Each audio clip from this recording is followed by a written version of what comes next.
Welcome.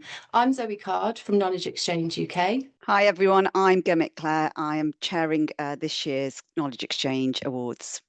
This webinar really is to help you understand what the panel are looking for, the criteria that you should be aware of when making your submissions, how you can demonstrate impact and innovation, avoiding common pitfalls and making your submission stand out. And we really hope this will be helpful for those that have submitted applications before and those that haven't. The first thing I'd like to go through with you today is what the panel are looking for and really around the structuring of your submissions. This year, we've changed the application process somewhat to make it much easier for you to know exactly what's required. And it's broken down very simply so you can't get the structure wrong. Now, we hope that that will be helpful. It will still give you plenty of opportunity to tell us the ins and outs of your project and to highlight those things that you feel are most important. But we've broken it down to subheadings to make sure that it's really easy that you do meet the criteria for the submission and that our panel can easily assess your submission. So this year, as was last year, we have 7 categories of award. But we've broken them up slightly this year internally for our reference, where we've got some awards that are project-based and some that are more people-based. So I'm just going to talk very briefly to those. So the project-based will be our place-based category, which we've previously had, our strategic partnership category, which pre-existed, commercialisation achievement initiative, and our new category for impact-led. So these are all around a specific project that you can talk to. And we will assess project submissions for their economic, social and environmental impact. We will also assess them against ED&I, and we will assess them against the government's 5 missions. So we are going to use those as a panel to assess your entries and make sure that we are fairly attributing our scoring across those entries. The second set of categories or subcategories are the people categories. These really are very much about those in KE, about the culture. So there are 3 categories here, one on advancing the knowledge exchange culture, one for the KE team, which existed previously, and one for sector collaboration, which is also new. These ones, being different to the project ones, are assessed against slightly different criteria, and you'll find these again on our website. They are that the projects or the people projects are carried out ethically and with transparency. They look at continuous improvement. They have aspects of recognition and reward. They support an institution in building capacity, and they are financially sustainable for the future. So I'm hoping that's clear. Our website will make that clearer for you if you want to be able to reference that. But like I said at the beginning, our application form will make it really clear what we are assessing against, because you'll be asked to write short paragraphs under each of those sections. So that's the criteria and the structure for this year's submissions. Like I said, there are some new categories, which is great, and some slightly adjusted categories from last year. So do look out for those. The impact-led is new. Our advancing KE culture is new, and sector collaboration. So we hope that will really broaden and open up entries, especially if you've not thought of entering before or there hasn't been a category that suits you. So what we're going to do now is I'm going to hand over to Gurmit, who, as mentioned, is the chair of our panel, and she can give you some more insights into how to make the most out of your application based on experience and having seen lots of these over the last couple of years. Gurmit. Thank you, Zoe. Thank you for that introduction and setting the scene on the awards. So as chair of the panel and have been for a number of years now, I want to just share with you some of the things that I feel and the panel would, I'm sure, agree, make really impactful entries. So firstly, welcome to this webinar, and thank you for taking the time. Many of you may have submitted entries in previous years, and so know what a good entry will look like, or at least have had some indication of where to go with the entries. But there has been some changes, so we just want to make it really clear and hopefully demystify the process and inspire you to share your work with us. It is incredibly difficult for the panel to assess these, because over the years the entries get stronger and stronger, and the breadth and depth of what we receive is absolutely superb.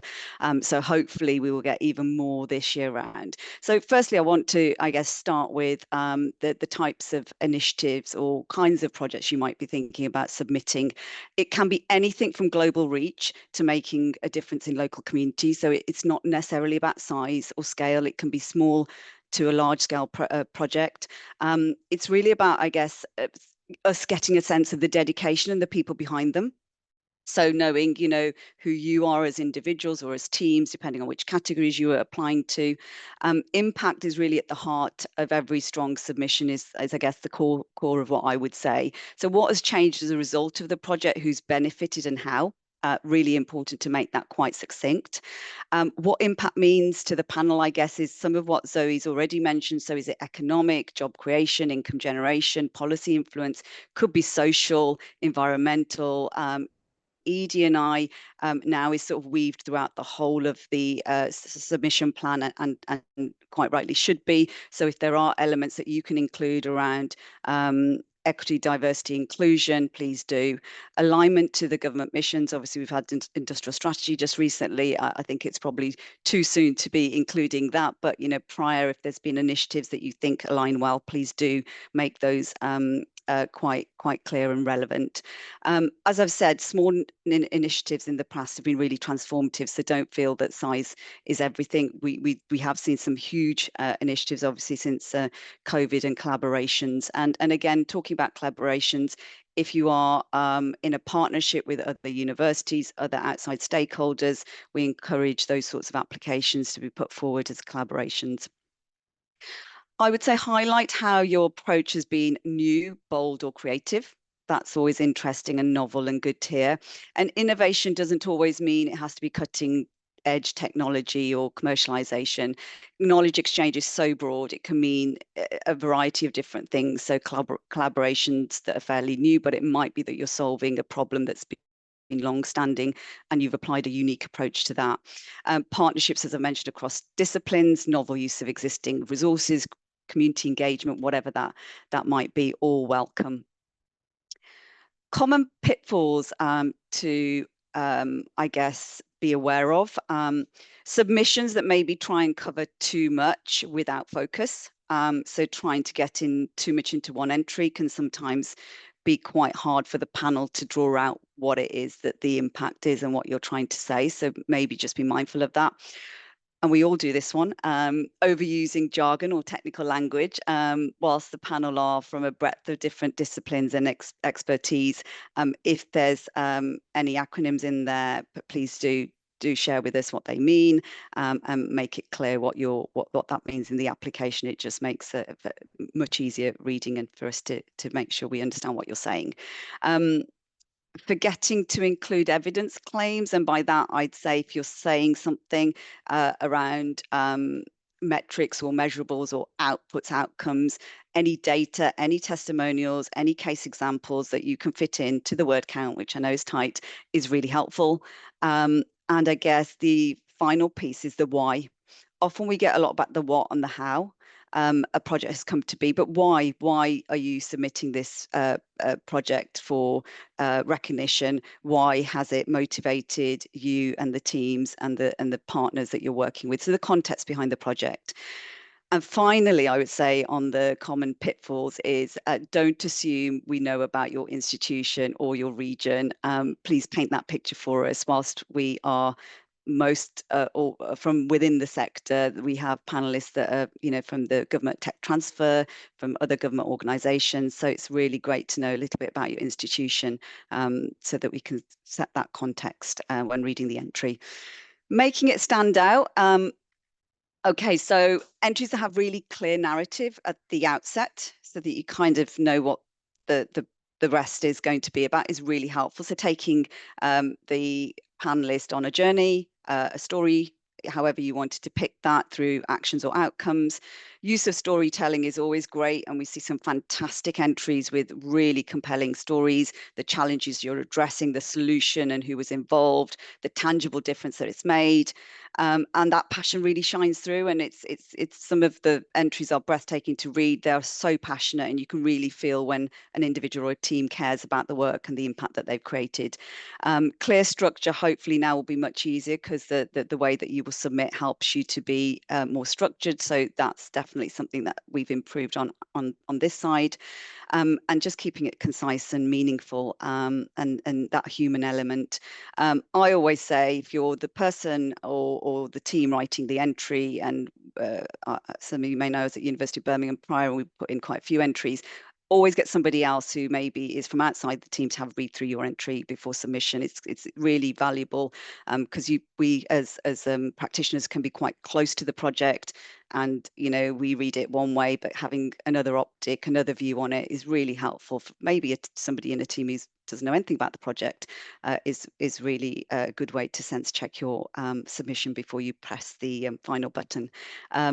And I guess in closing, I'd just like to say that, if in doubt, put in an entry, have a go, because really, all profile is good profile. So whatever you submit will be seen by, at the very least, a team at KUK, obviously the assessing panel, and it's great for people to know the work that you're doing. And if you make the long list and then a short list, and who knows, a winning entry, there is so many levels of profile and just sharing your impact with other people that you can gain from this experience. So take the leap, share your story, inspire others, and good luck. And we can't wait to read your submissions when we receive them. Thank you, Gurmit. Some excellent advice there for submissions and making them stand out. And just to chime in again, this is absolutely a celebratory event, and we want to hear from all types of project, from the width and breadth of the UK, using different partners, small or large. And if you've thought about this before and then kind of convinced yourself not to apply, please don't do that. Make your application. Like Gurmit said, you get through the first stage, who knows what happens, but it is absolutely fantastic to hear from all of these projects, and there's exposure that you might not even see, which is really useful. We're also doing more at KUK, following our KE events, in the KE Awards, sorry, in terms of showcasing and celebrating winners and applications. So you'll start seeing on our website, we've got some case studies of last year's winners. We also, as we approach the finalists, we ask for video submissions. So we've got some really amazing ways that we can showcase the width and breadth of these projects and the impact of the work that you do. So please do share. And you can always email the team if you really have a question that you are uncertain of, or you'd just like advice, although we won't give you any specific advice, just if you have a question that we could help with. So that does bring us on to the questions, Gurmit, and at the moment we've got one. But if you are still on the webinar and you're thinking of any questions, please do submit them. Our first one is, can you enter into more than one category? You absolutely can. Yes, you can. However, you cannot submit the same project in multiple categories. So we have the project category and the people category.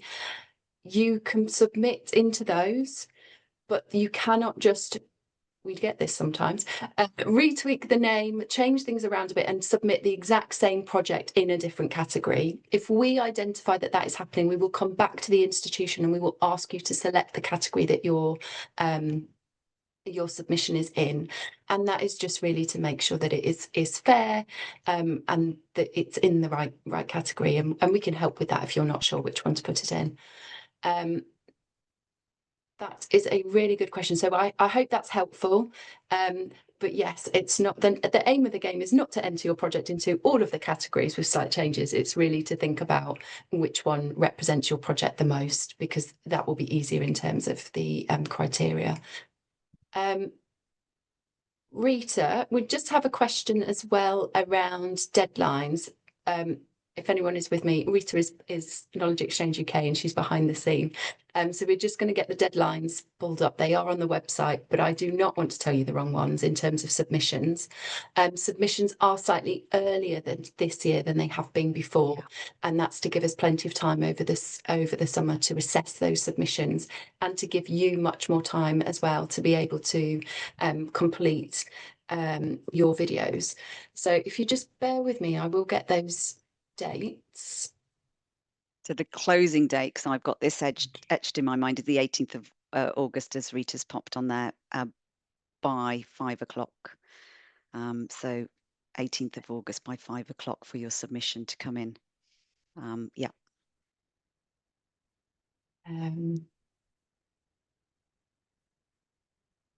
I would, just as we're waiting for others to maybe ask questions, if you have any, would say that, you know, you often might think, well, you know, there's so many entries, we probably won't have a chance. You'd be surprised with so many categories. Actually, you know, we receive large numbers for most categories, but you know, putting your entry in actually, I think, will give you often just a way to distill what you've done for internal purposes as well. I've always found really useful is just pulling together an entry to showcase internally for purposes you might use in your own institution. It's quite a cathartic process of putting together an application and surmising all of the great work that you've done and the impact you've created.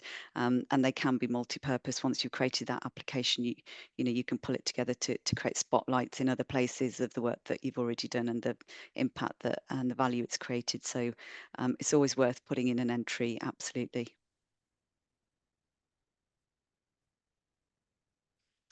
Thank you, Questions?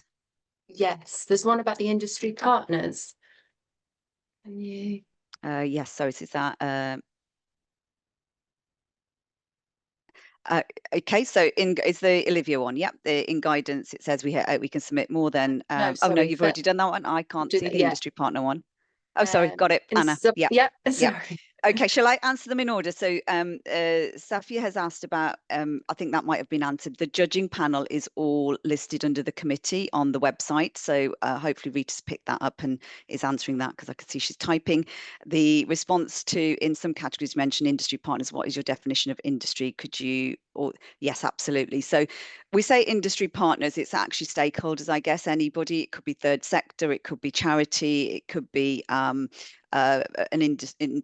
industry partner. It's any partner that I guess would sit outside of what we would class as the higher education institute. But equally, it could be co-collaborations. We've seen in the past consortia of universities coming together to present a collaborative project that they've achieved great impact with. So it can be a different variety and formation. Yeah, but not necessarily just industry. Hopefully that answers that question. Thank you. So just if there are any other questions, please do get in touch by the Q&A. It's under the More selection at the bottom. If you'd like to ask Gurmit or I any other questions regarding your submission. There's no such thing as silly questions, so ask anything you feel that will be helpful. We'll do our best to answer it.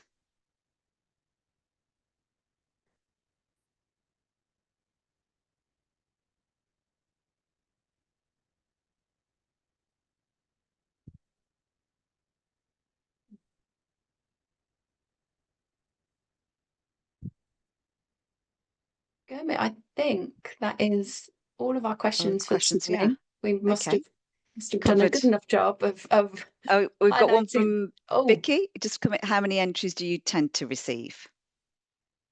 That is a really good question, and Gurmit alluded to this slightly earlier around some categories have more submissions and some fewer, which is another reason why you shouldn't hold back in applying, because and every year that changes, specifically, you know, numbers in categories. I'm trying to remember, but I definitely know it's around 70. Gurmit, have you got any higher on 70? No, it's higher. No, it's high. In the last 2 to 3 years, it's been over 100 entries. Yeah. we've gone over 100 in definitely in the last couple of years. And then what's lovely is that at the actual event, and we haven't talked about the actual event, and it, you know, if you're lucky enough to be in the shortlist of those selected, the event itself is absolutely fantastic. It's a great networking event, and it's a great way to obviously showcase what you've done as part of being down selected. But the event is a standalone event, which, you know, in our sort of sector of knowledge exchange, you rarely get that opportunity to celebrate. So it is a really, really worthwhile event if you were to be selected for the shortlist. But yeah, it is. It was well in excess of 100 last year. Yeah. Worth noting that if you haven't had a submission before and had the opportunity to attend, the KE Awards itself is an open event. So while yes, you got a direct invitation if you are a finalist, but it is an open event. So it's a ticketed event that we would absolutely encourage the sector to join. Like Emma says, great for networking. It really is in our calendar, our celebratory evening, and we always leave with such a buzz of all of the work, the impact, the achievement that we celebrate and share on screen. The actual awards ceremony is fairly, and I say this in a good way, is fairly swift. So it is just over an hour, and then we have dinner, drinks, and it really is an amazing opportunity to network. We've got industrial partners, we've got sponsors and supporters there as well. A really, really, I know for KE UK, it absolutely is the pinnacle as well as conference of our calendar. But it is open to anyone, so do consider that along with your application. Right, no more questions at this point. Yes, there is. This always happens. We say no, and it's good because I think this is what's you know, people are just popping them in when we think we're So this one is yes. So this is a really important question. So somebody has asked, can we talk a little bit more about the impact initiatives, the impact-led initiative, which is a project category? If the submission has less potential economic impact but more societal impact, will that be less competitive? So this is really important. There are a couple of categories where not all of the criteria applies or it is weighted.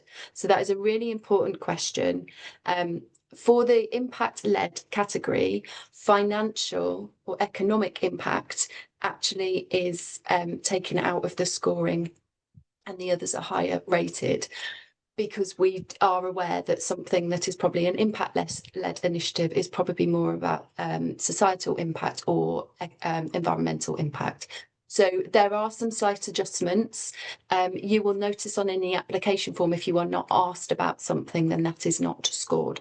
So the applications for each category are slightly varied, taking into account that weighting. So I hope that helps. We have absolutely looked at each category and considered which of those criteria, assessment criteria, are appropriate and which ones should be more heavily weighted depending on that category.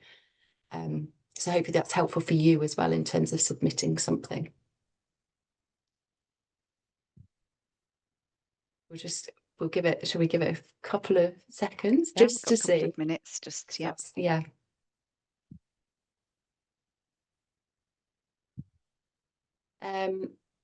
Something, just information, if you are successful to become a finalist, and this is information that's available on the website, if you're successful as a finalist, we will ask you to produce a short video, and it is a very short video of your project, and that video is used at the ceremony so that you don't have to come on stage necessarily, but we can still celebrate your project, tell people in the room about it in a very kind of condensed and visual way, and that helps us, one, keep our ceremony nice and short so you can spend most of your time networking, and the other option is it's fantastic for us to be able to put those short case studies on our website and be able to spread the word around KE and impact to people that might not work in this sphere as well, which is really useful.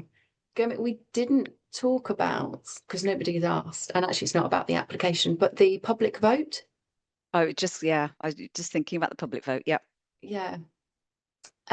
So as we go through, I say we, as Gurmit and her team on the panel go through the assessment of entries, there will be some that really stand out, but unfortunately miss becoming a finalist in that category for a variety of reasons.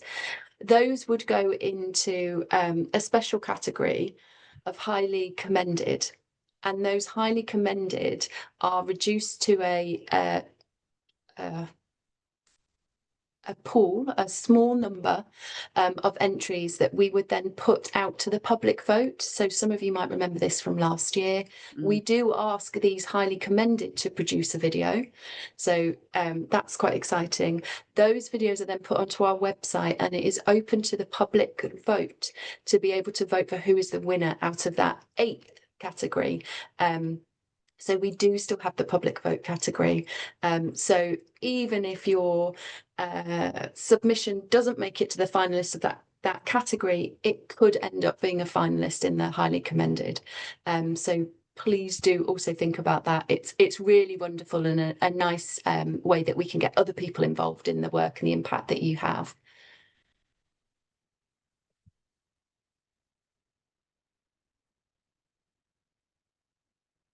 I think there was a question, but that question has been redacted, I think, in the chat. That's what I'm reading. Yeah.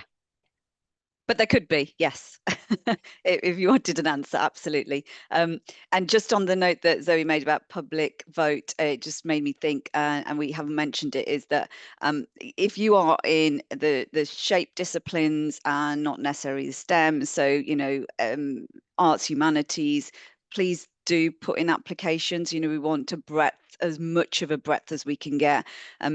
In some categories, typically it tends to be more of the STEM-led type projects for obvious reasons. However, we've seen some stunning projects come through in other areas and other disciplines, from small boutique institutes to large institutes putting in submissions. So please do consider those if you've got something maybe a little bit more unique from a boutique university or institute. So at this point, I think Gurmit and I say goodbye, and thank you so much for